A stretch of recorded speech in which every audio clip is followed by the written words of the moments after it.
네, 최경영의 최강시사 경제합시다. 월요일은 명쾌한 경제 이야기 해보고 있습니다. 오늘도 박정호 명지대학교 특임 교수 나와 계십니다. 안녕하십니까? 예, 안녕하세요. 예, 시작하기 전에 방금 전 김봉신의 눈에서 모닝 컨설트 여론조사 개요 다시 한번 말씀드릴게요. 미국 여론조사 업체 모닝 컨설트의 자체 조사하고 지난 3일부터 9일까지 7일간 전 세계 성인을 대상으로 실시했습니다. 매일 국가별로 조사한 뒤 일주일치 평균을 내서 매주 발표하는데요. 표본수는 미국이 4만 5천 명으로 가장 많고 한국을 포함한 다른 나라들은 500에서 5천 명 정도입니다. 오차 범위는 플러스 마이너스 1에서 4%포인트입니다. 소비자 물가 상승률 이 두 달째 6%대고 6월에 6.0. 네. 7월이 6.3이니까 우리는 계속 지금 올라가고 있는 추세네요. 예, 맞습니다. 예. 그런데 이것은 이미 뭐 물가 자비의 천병 역할을 해야 될 한은에서부터 또 우리나라 주요 전문가들도 비슷하게 예견했던 전망치라서요. 물가 상승률의 정점을 찍으려면 3, 4분기 정도는 지나가야 정점이 지나갈 것 같다라고 얘기를 했던 상황이라서 뭐 숫자가 좀 더 일찍 떨어지길 바라긴 했습니다만 뭐 그때 말씀드렸던 형국대로 이어지는 것 같습니다. 예. 지금 뭐 에너지 가격 그리고 곡물 가격 이것 때문입니까? 외부 요인 때문에? 예, 좀 설명을 드리겠습니다. 예. 코로나19 초창기에도 물가가 그때는 잠시만입니다만 그때도 급등했던 적이 있었는데 그때와 지금을 딱 비교하면 되게 쉽게 이해가 되실 것 같습니다. 예. 먼저 코로나19 초창기에 물가가 급등했던 이유는 생산 자체가 좀처럼 이루어지지 못했었는데요. 그 이유는 원자재를 아예 공급받지 못했기 때문입니다. 그래서 그 당시 생산 관련해서 PMI랑 그다음에 원자재 가격 관련한 PMI를 보면 그때는 생산은 충분히 일어나지도 아예 않았고 원자재를 구할 수가 없어서 예. 그때는 그런 상황이었는데 지금은 어떻게 됐냐면 지난 2년 동안 그리고 코로나19 터지고 나서 우크라이나 전쟁이 일어나고 나서 기업체들이 공급망 다각화를 꽤 한 것 같아요. 생산은 아무 문제가 없습니다. 그런데 원자재 가격이 품목마다 좀 다릅니다만 2배 이상 오른 품목들도 너무 많고요. 예. 그러다 보니까 지금의 물가 상승률은 방금 말씀하신 것처럼 철저히 원자재 가격 상승이라고 보시는 게 맞는 것 같습니다. 이게 지금 추경호 부총리는 상승률이 좀 있다가 10월쯤에는 정점을 찍고 내려갈 것이다 이렇게 예측을 했는데 어떤 근거에서 그랬는지도 궁금하고 교수님 생각은 어떠신지도 궁금하고. 예, 이게 이제 예. 우리는 이제 당연히 미디어를 통해서 언론을 통해서 이제 소비자 물가 상승에 대한 변화를 이해하게 되잖아요. 그렇죠. 그런데 이 지표하고 실제 체감하고는 좀 다른 게 있습니다. 이거 좀 설명을 드리면 예. 참 우리 최경영 기자님하고 우리가 다른 데서 만났을 때는 1시간 가까이 얘기를 하니까 그렇죠. 그때는 경제쇼에서 예. 충분히 이야기를 하는데 충분히 얘기를 하니까 이제 오해 소지가 없으신데 여기는 15분밖에 안 돼서 안 되니까 경제가 또 골치 아프잖아요. 예, 설명을 예. 좀 드릴게요. 예. 소비자 물가 상승률이나 물가 지표는 YOY예요. 예. 즉 전년 대비죠. 그러면 예.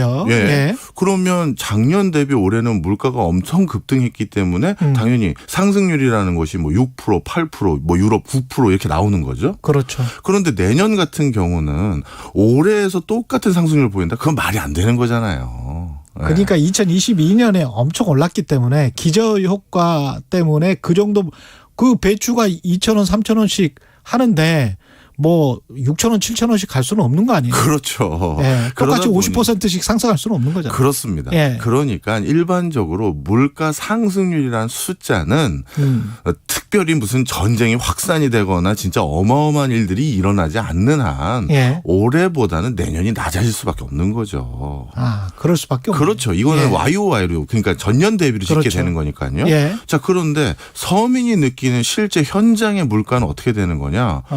작년에 올랐는데 이게 마이너스 물가 상승률이 아닌 거잖아요. 게다가 자꾸 과거 기억이 딱 1년 전 우리가 이렇게 기억을 하지 않고 그때는 말이야 한 1, 2년 전에는 그렇죠. 우리는 이렇게 기억을 하거든요. 맞아요. 예. 체감은 그렇게 하는 거거든요. 예. 그러다 보니까 내년에도 물가 상승에 대한 체감하는 압박은 어마어마한 거예요.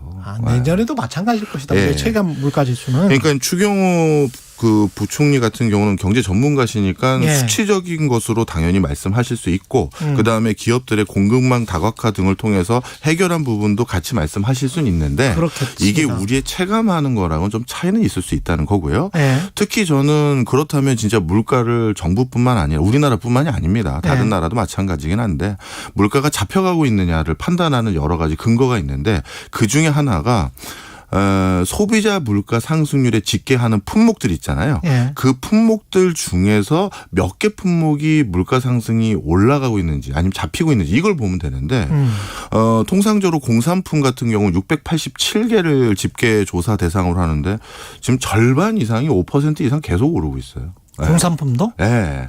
그러니까 이건 쉽게 말씀드리면 물가 상승에 지금 이 요인으로 작용하는 품목이 줄여가고 있는 게 아니라 아직까지는 늘어가고 있는 거예요. 그런데 이 늘어가고 있는 이유는 뭐냐 공산품은 예. 방금 기자님 말씀하신 그 두 가지 때문입니다. 기름값 오르고 그러니까 그다음에 그렇죠. 곡물 가격 오른 건데요. 아니 곡물 가격하고 기름 가격이 공산품 가격에 뭔 상관이 있느냐 또 이렇게 여쭤보시는데 이것도 오늘 좀 설명을 예. 드리면 이 공산품에 들어가는 걸 기름이나 그러니까 석유화학 제품이라고 할게요. 석유화학유랑 곡물로 만드는 게 너무 많아요. 대표적으로 화장품이나 의약품에 가장 많이 쓰이는 원료 중에 하나가 에탄올이거든요. 예, 그렇다고 근데 하더라고요. 에탄올은 옥수수로 대부분 만들어요. 아, 그러니까 옥수수 가격 뛰면 화장품 가격하고 그다음에 뭐 의약품 가격이 올라갈 수 있는 거죠.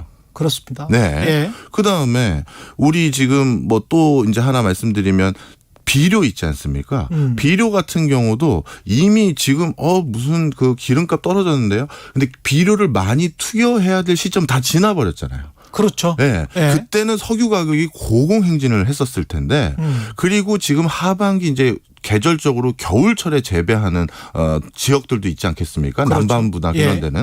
이런 데는 지금 이제 비료를 더 투여해야 될 때도 있는데 거기 같은 경우는 비료 가격이 천정부지로 오른 게 비료는 천연가스 가격과 연동돼요. 그렇습니까? 천연가스에서 발췌한 암모니아를 바탕으로 질소 비료를 만드는 원료를 만드는데 그러니까 천연가스는 지금 최고치를 향해서 계속 경신되고 있으니 남반부에서라도 조금이라도 식자재 공급에 숨통을 틔워줘야 되는데 거기서도 지금 비료 가격을 가장 비싼 가격에 수급해야 되는 상황이 됐으니 아직까지 물가가 이제 무슨 잡혔다 이렇게 선언하기에는 좀 성급한 거죠. 네. 아, 이게 쉽지 않군요. 예. 이게 지금 물가가 좀 잡혀야 금리 인상의 속도도 좀 늦추고 그럴 텐데 미국 같은 경우에는 8.5% 전년 동월 대비 7월 소비자 물가 지수가 네. 이랬단 말이죠. 미국도 약간 꺾인 거죠. 이번에 발표한 게요. 그렇죠. 자, 그런데 미국도 똑같습니다. 역시 YOY로 다음 연도에 집계할 물가 상승률은 올해보다는 낮아지는 거죠.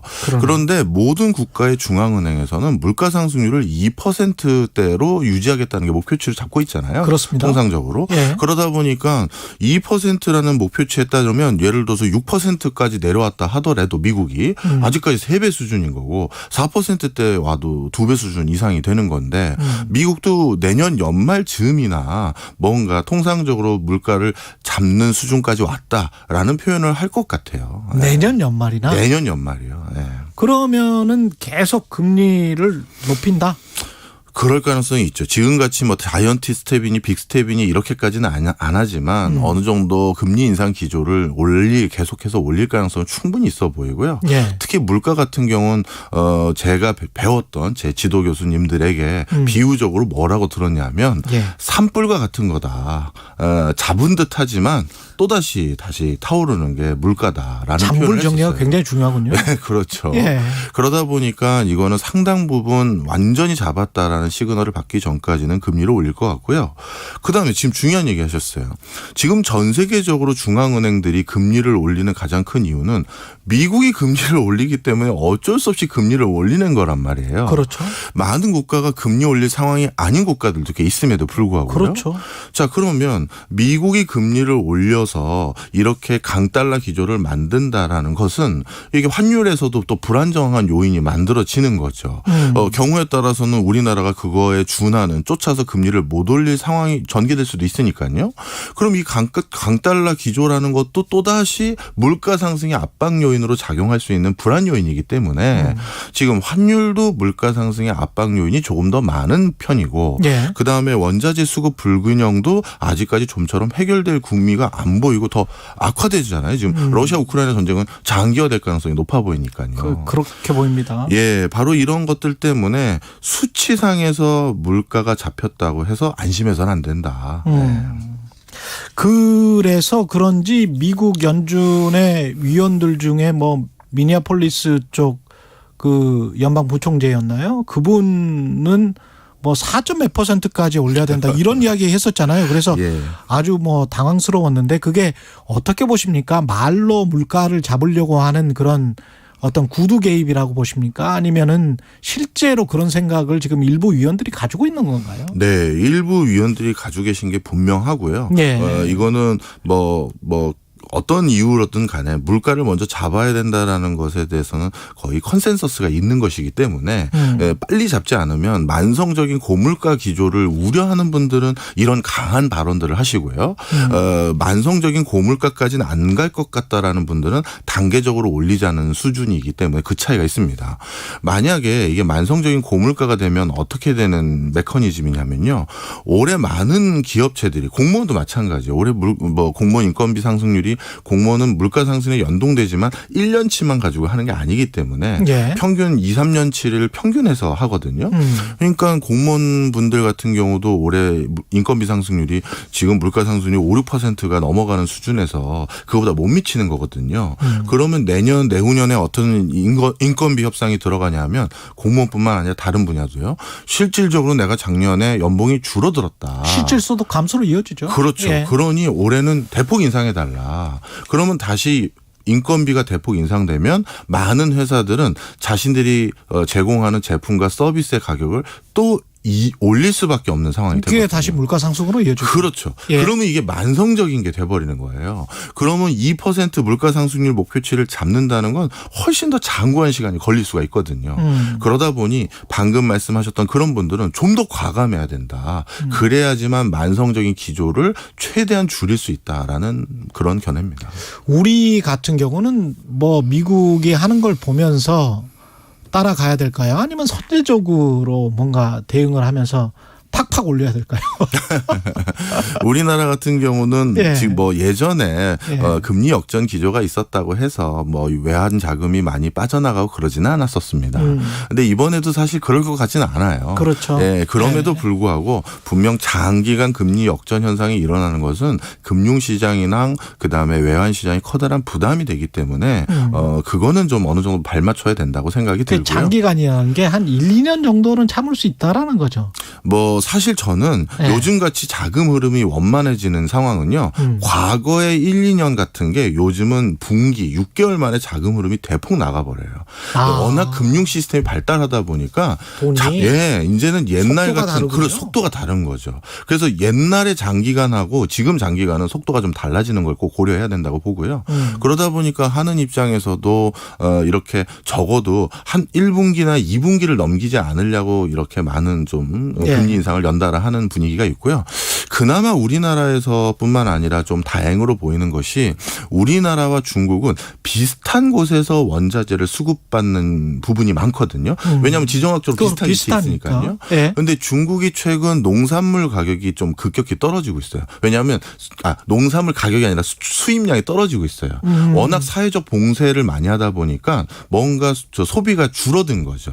밀 같은 경우 10% 가까이 그래서 수입량이 줄어들었고 옥수수 대도도 줄어들었습니다. 그렇게 되면 중국의 사회적 봉쇄 때문에 거기로 수출 안 가게 된 물량들을 일부 우리가 받을 수 있는 수급처가 될 수가 있거든요. 그래서 그런 것이 약간 물가 급한 불을 끄는데 안정 요인은 될 수는 있는데 중국의 사회적 봉쇄가 길어진다는 건 또 우리나라 무역 수지에 악영향을 미치기 때문에 참 경제라는 게 정말 다면적입니다. 예, 그런 요인입니다. 예, 경제합시다. 명지대학교 박정호 특임 교수였습니다. 고맙습니다. 감사합니다. KBS 1라디오 최경영의 최강시사 듣고 계신 지금 시각 8시 45분으로 향하고 있습니다. 이 시각 교통정보입니다.